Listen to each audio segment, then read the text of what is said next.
Welcome back to All This Math. This is Professor Parker, and we are about to solve an equation. Let's take a look at this equation we're about to solve.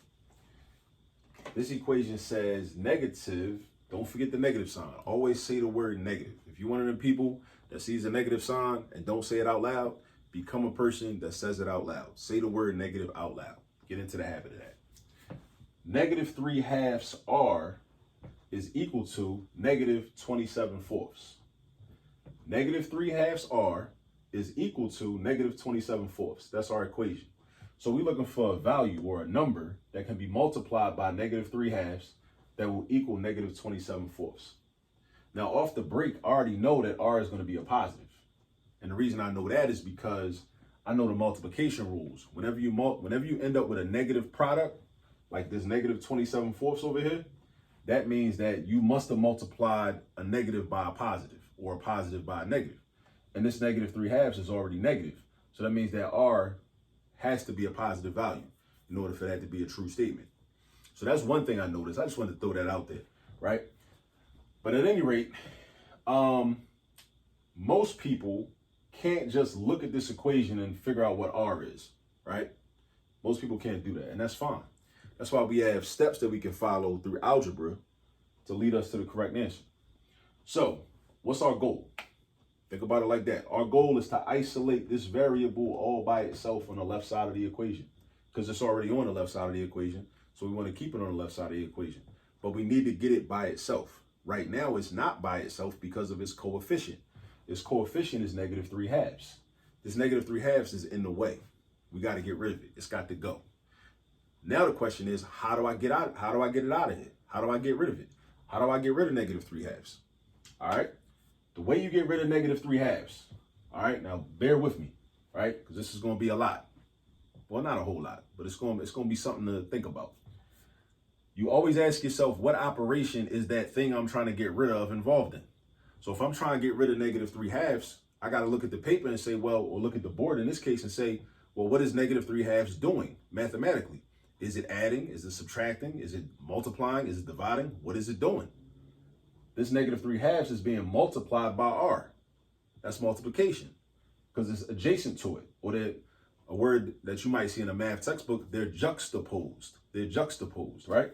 Negative 3/2 and r are juxtaposed next to each other, right? The way you get rid of something is you do the opposite operation for what it's already involved in. So if it's already being multiplied, you got to do division because division is the opposite of multiplication. So what you could do, one way to do this is you would just divide this side by negative 3/2, and that would turn this into a positive 1, and the r would be by itself because it would be 1r, and 1r and r being the same exact thing. It's like $1 or $1. They're the same thing. It's the same amount of money. And then you would divide this side by negative 3/2. But that is a little bit complex. Plus, dig this. This is a fraction. So think back, right? We're doing algebra right now, right?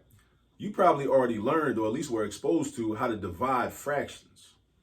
So if I'm dividing negative 3/2 by itself, I'm dividing a fraction by another fraction. So think about this. When you divide a fraction by another fraction, actually, an easier way to do that problem is keep, change, flip. Now, hopefully somebody watching this remembers keep, change, flip. Some of your teachers probably told you that in elementary school. Keep, change, flip. Keep the first fraction, change the division sign into a multiplication sign, and then flip the second fraction. Technically, we call that reciprocating, or taking the reciprocal of the second fraction. Basically, all it means is you're going to multiply by the reciprocal. That's what keep, change, flip is. So instead of actually dividing by negative 3/2, I'm going to end up multiplying by the reciprocal of negative 3/2. I'm going to say that again because that's key. Instead of dividing by negative 3/2, I'm going to multiply by the reciprocal of negative 3/2. Reciprocal of negative 3/2. Now, what's the reciprocal? I'm going to show you. The reciprocal of negative 3/2. So if I start out with negative 3/2, to get the reciprocal, I flip the denominator and numerator. They change places, or they exchange places. That's all they do. That's all a reciprocal is. All right? So the 3 is going to go down bottom, the 2 is going to go up top. And then it's going to be negative 2 thirds. That's the reciprocal. That's the reciprocal of negative 3/2. The sign don't change. The sign is still negative. The fraction is still negative. The only thing that changes is the numerator goes to the bottom, the denominator goes to the top.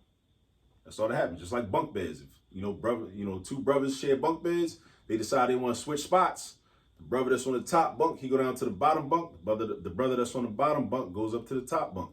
That's all it is, So now let me show you what it's going to look like. We're multiplying by the reciprocal, which is negative 2/3. So over here, I got a little bit of space over here. Fortunately, let me shorten up this negative sign and give myself a little more space. I'm going to show multiplication by negative 2/3.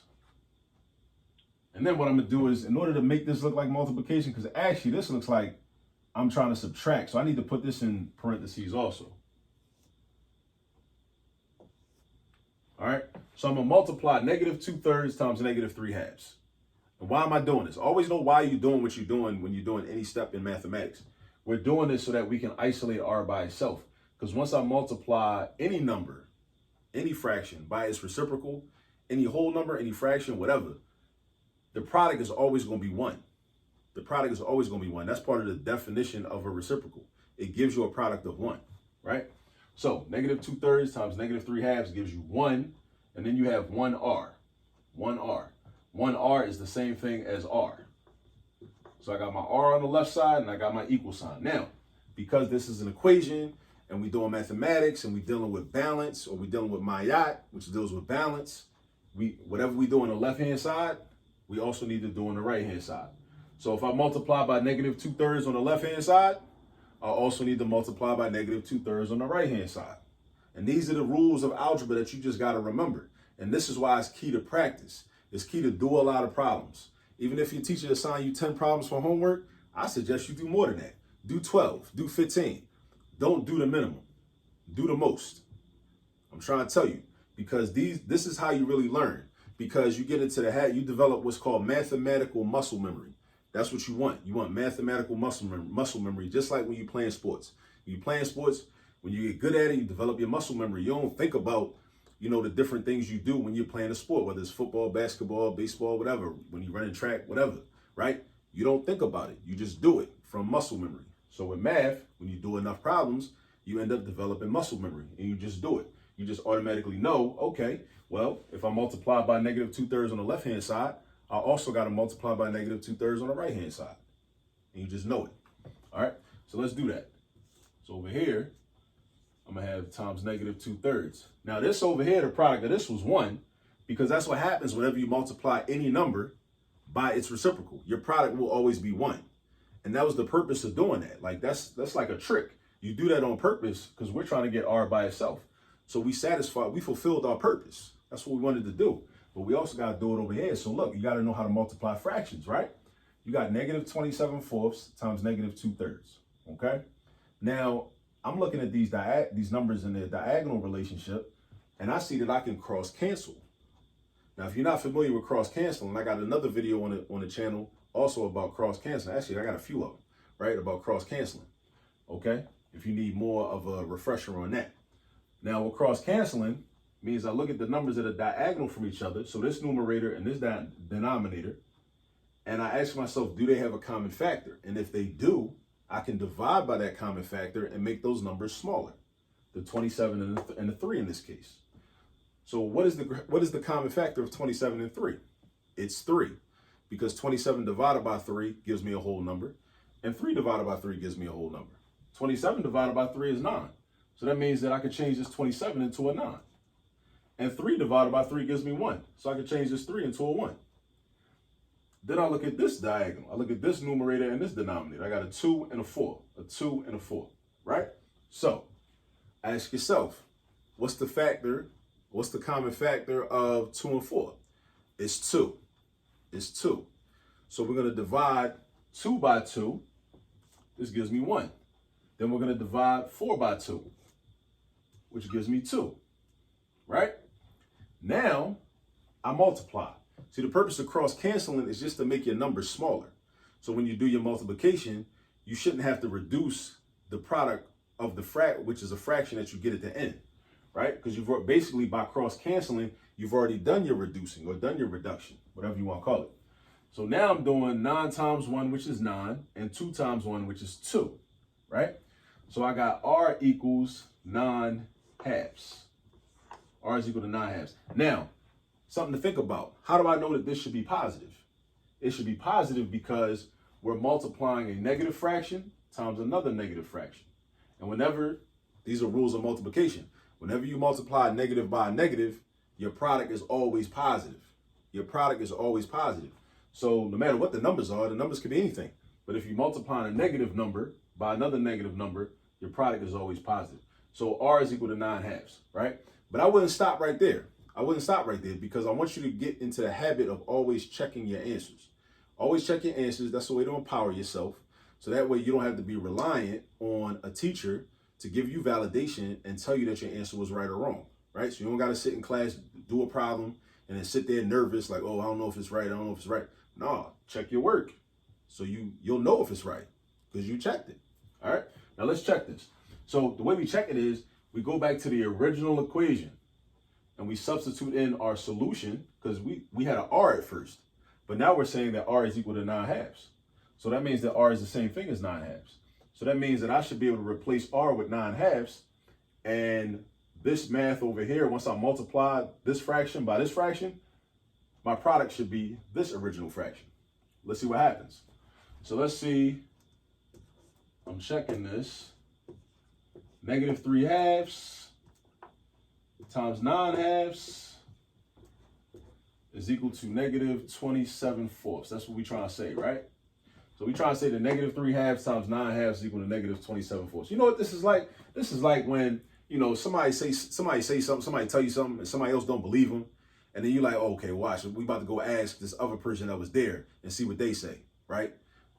And you know you're telling the truth, but this person don't believe you. So you just want to humor them and like, all right, cool. Let's go ask them then. Watch. And you're going to be salty when they confirm what I already told you, right? So that's what we're doing right now, right? But it's a good practice. Always check your work to make sure that your answer's right. Don't just think you're right, know you're right. So we're saying, is this fraction, negative 3 halves times 9 halves, equal to negative 27 fourths? Is that a true statement? That's what we're trying to figure out. So just do the math and see. What's negative 3 times 9? Negative 27. And what's 2 times 2? Positive 4. And what do we already have on the right-hand side? Negative 27 fourths.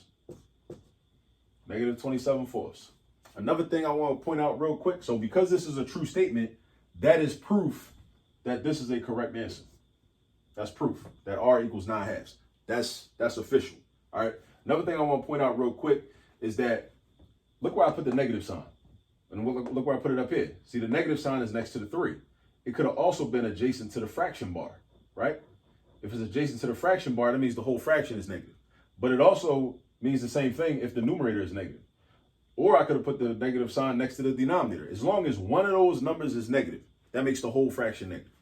Or if the negative sign is directly next to the fraction bar, that means the whole fraction is negative. So keep that in mind. Now, if you got two negatives, if the 3 and the 2 is negative, that means you got a negative over a negative, which will make the whole fraction positive. Because check this out, right? A fraction is just a division problem. That's all a fraction is. It's just a division problem. You dividing the top number by the bottom number. So if you got a negative number on top and another negative number on the bottom, aren't you dividing a negative by a negative? And what happens when you divide a negative by a negative? Your quotient is positive all day long, right? So keep that in mind, right? So look at this. This is like dividing a negative by a positive, which gives you a negative. That's why the whole fraction is considered still negative if only one of the numbers is negative. Case in point, 2. Like I said, what if the 3 was positive and you wrote a negative sign next to the 2? You're dividing a positive by a negative, which in turn still gives you a negative. That's why it don't matter which number, the numerator or the denominator, gets the negative sign. But that's just something I wanted to put out there because I know people be having questions about that. I know people get confused sometimes. Like, wait, hold up. Why are you putting the negative sign in different places? You confusing me. I want you to understand that sometimes no matter where you put the negative sign, it doesn't change the value of the fraction.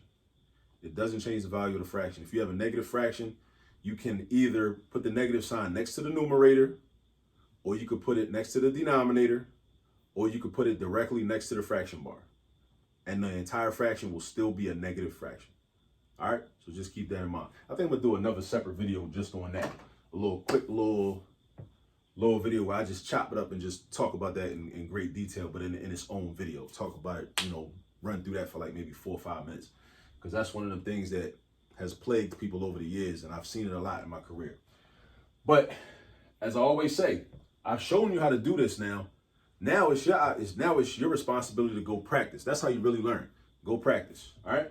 So ask your teacher for some examples like this, or if you have homework with examples like this, do a bunch of them, because that's how you really gonna learn. All right. And I'll catch up to you in the next video. Peace.